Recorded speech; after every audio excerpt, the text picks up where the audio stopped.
Good afternoon student. और BSc BEd third year में paper second चल रहा है प्लांट फिजियोलॉजी, और हमारा टॉपिक चल रहा है ट्रांसपिरेशन पुल थ्योरी, वाष्पोत्सर्जन अपकर्ष सिद्धांत। तो इस डायग्राम से हम इसको समझेंगे। जैसा कि मैंने आपको बताया था, वाष्पोत्सर्जन अपकर्ष सिद्धांत इसको हम कह सकते हैं, इसको हम ससंजन बल सिद्धांत कह सकते हैं, इसे हम तनाव सिद्धांत भी कह सकते हैं। यह सिद्धांत डिक्सन एंड जोली द्वारा दिया गया था, और डिक्सन और जोली ने ये कहा था कि जल के ऊपर की ओर आरोहण यानी रसारोहण में जो जल के अणुओं का आपस में एक दूसरे के साथ जो ससंजन बल है वो, और जल अणुओं का जाइलम वाहिकाओं की भित्ति के साथ आसंजन बल, ये दोनों बल बहुत ही महत्वपूर्ण होते हैं और इसी वजह से रसारोहण होता है। तो जल का ससंजन बल तो हम उसे कहते हैं जब जल के दो अणुओं के मध्य आकर्षण बल हो, ठीक है। और जल का आसंजन बल हम उसे कहते हैं जब जल अणुओं का जाइलम की वाहिकाओं की भित्ति के अणुओं के साथ आकर्षण बल हो, तब हम उसको आसंजन बल कहते हैं, ठीक है। इसके बाद जल स्तंभ की निरंतरता। तो देखिए आप, जल स्तंभ की निरंतरता यहाँ से लेकर और यहाँ तक बनी रहती है।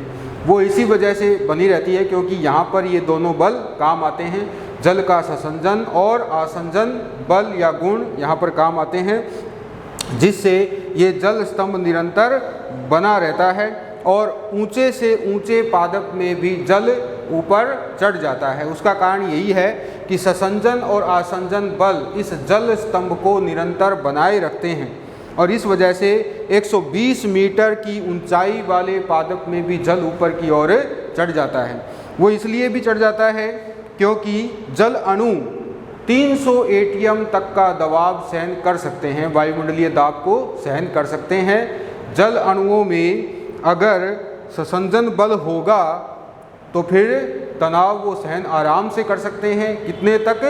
300 एटीएम तक। जबकि 120 मीटर या 150 मीटर तक के ऊंचे वृक्ष, लंबे वृक्ष को जल के ऊपर चढ़ने के लिए अर्थात रसारोहण के लिए कितने दाब की ज़रूरत होती है?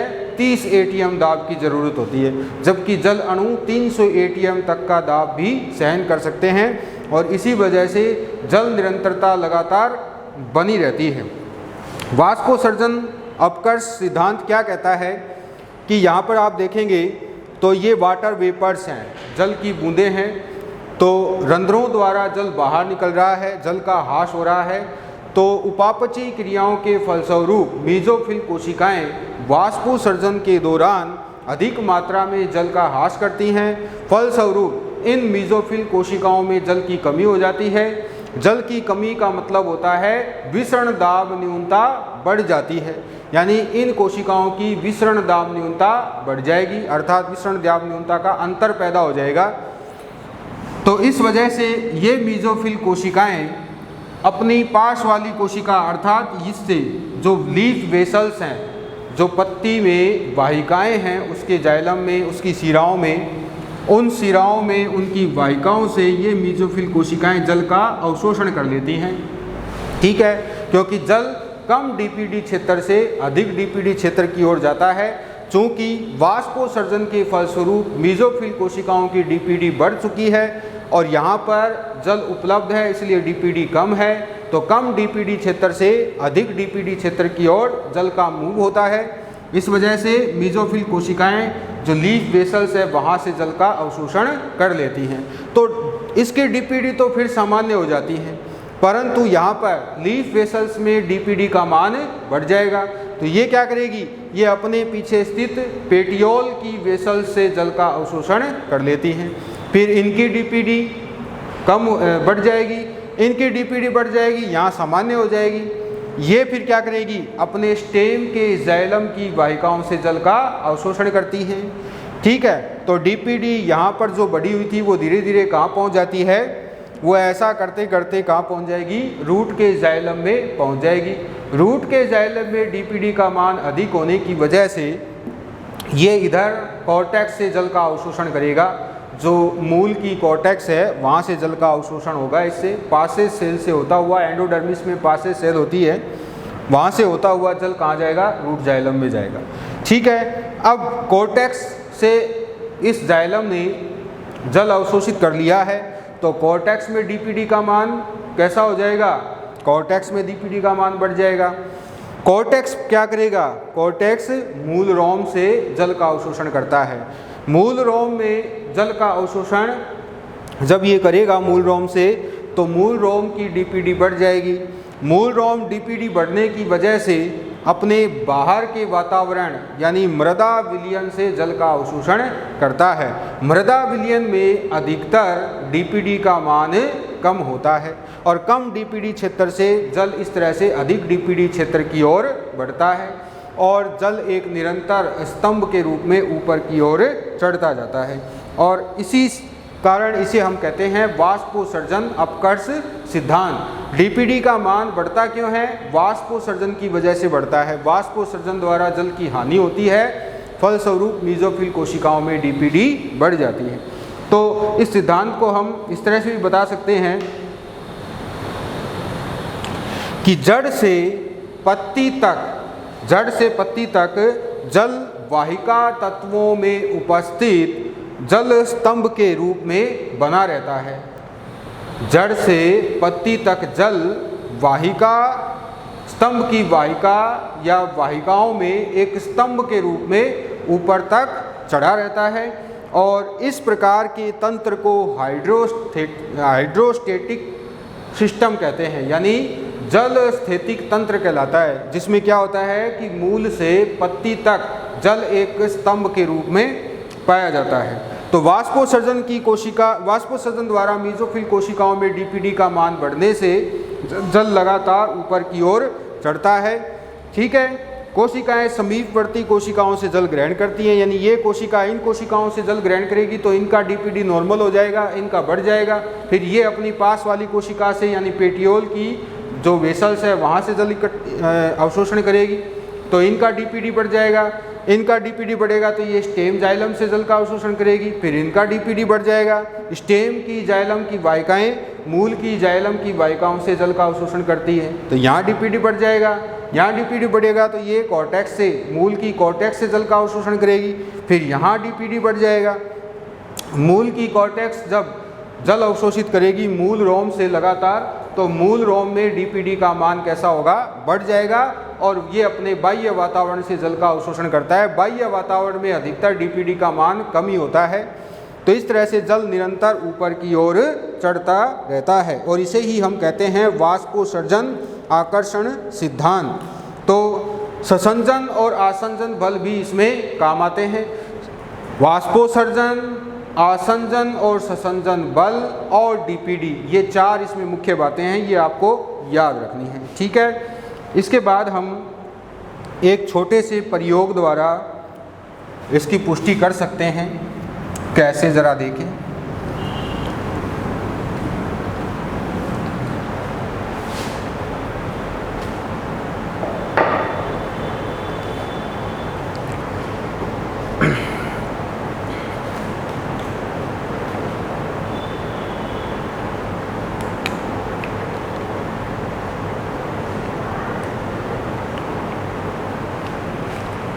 हम लेते हैं एक स्पंज का टुकड़ा, इस तरह से छिद्रित जो जाली है उससे कवर्ड होता है।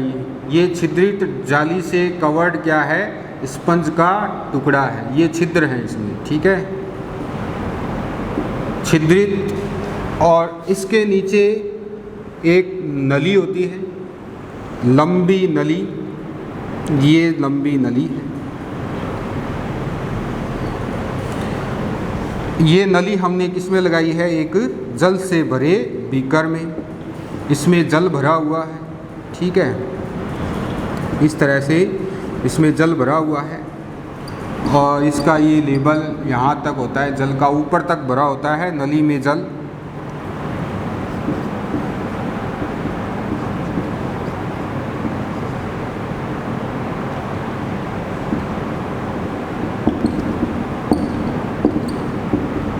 ये वाटर वेपर्स हैं, यानी इसकी हम पुष्टि कर रहे हैं इस प्रयोग की कि किस तरह से ये काम करता है।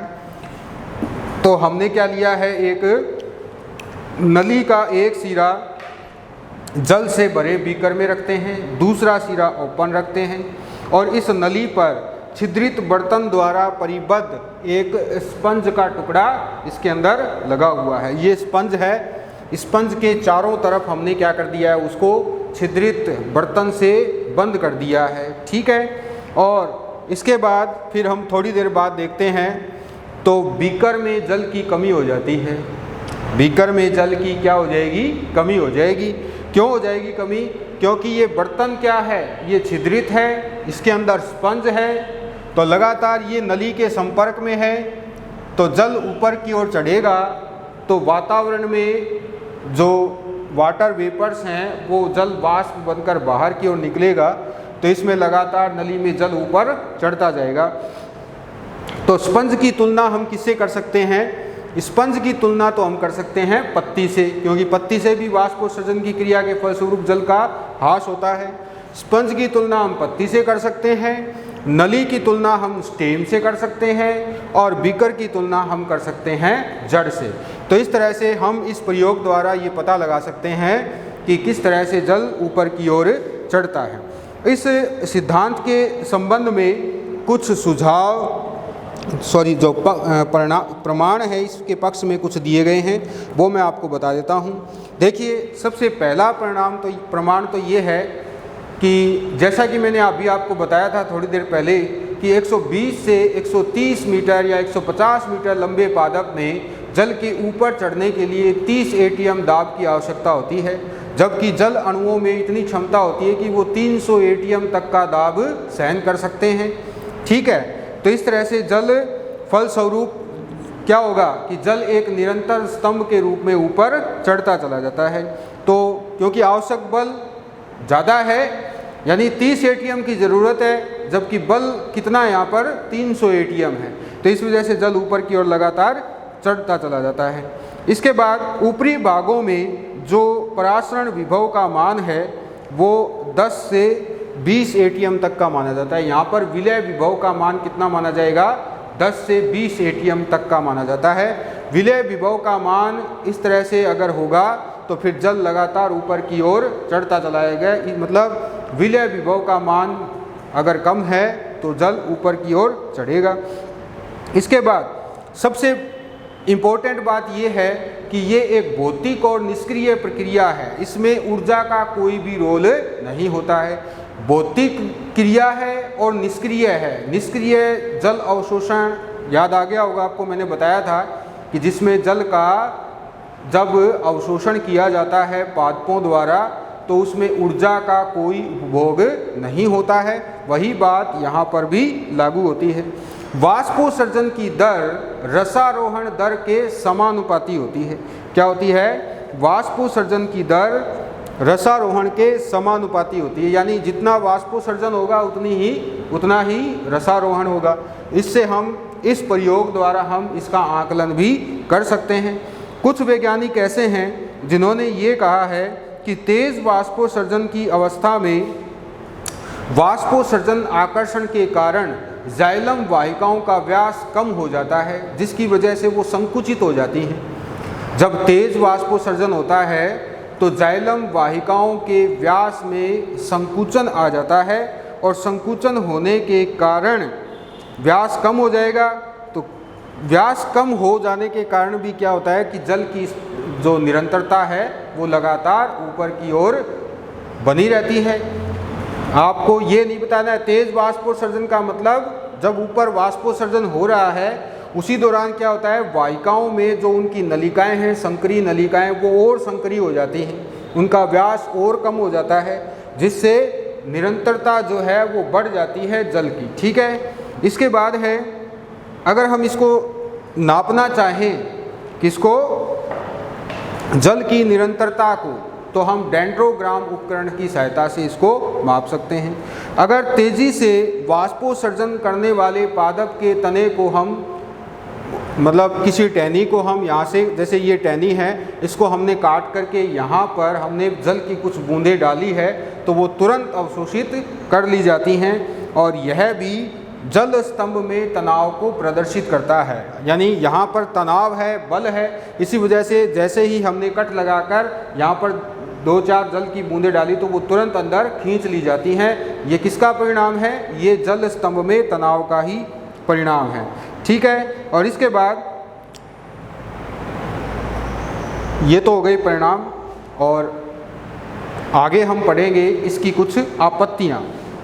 आपत्तियाँ भी दी गई हैं। आपत्तियाँ क्या है? देखिए, ससंजन बल सिद्धांत के लिए जल स्तंभ की निरंतरता आवश्यक होती है, और जल स्तंभ की निरंतरता तब नहीं रहती है जब तापमान में परिवर्तन हो जाए। तापमान में परिवर्तन हो जाए या फिर जल का अभाव हो जाए तो फिर क्या होगा कि यहाँ पर वायु के बुलबुले प्रवेश कर जाते हैं। वाहिकाओं में वायु के बुलबुले प्रवेश करने की वजह से जल ऊपर नहीं चढ़ पाता। वही बात है, जब हम घरों में ऊपर पानी की टंकी में जब हम जल को ऊपर चढ़ाने की कोशिश करते हैं तो उसी दौरान अगर जब मोटर जो हमने लगा रखी है वहाँ पर या उस पाइप में अगर वायु हवा थोड़ी बहुत चली जाती है तो उसकी वजह से जल की निरंतरता टूट जाती है, यानी कि जल ऊपर की ओर सही तरह से नहीं चढ़ पाता या आगे की ओर मूव नहीं कर पाता। ठीक है, तो जल का जो बहाव है उसमें वायु का बुलबुला करता क्या है? जल तो आगे जाएगा लेकिन रफ्तार वो नहीं होगी, निरंतरता वो नहीं होगी। जल ठीक वैसे ही आगे बढ़ता है जैसे कोई दरिया आगे जा रहा है और एकदम से कोई चट्टान आ जाती है तो चट्टान के दोनों ओर से वो दरिया निकल जाता है, लेकिन चट्टान वहीं की वहीं खड़ी रहती है। तो इस वजह से वो बुलबुले को इसी तरह से जल पार करता है किसी संकरी नलिका में। ठीक है, इसके बाद कुछ ऐसे पादप हैं जिम्नोस्पर्म जिसमें क्या है, परिवेशित गर्त पाए जाते हैं वाहिनिकाओं में, और उन परिवेशित गर्तों की वजह से भी जल की निरंतरता रुक जाती है। जल की निरंतरता रुकती है। क्यों रुकती है? क्योंकि वहाँ पर होता है टोरस। ठीक है, और उस टोरस का काम क्या है? वो एक वाल्व की तरह काम करता है, और उस वाल्व का काम क्या है?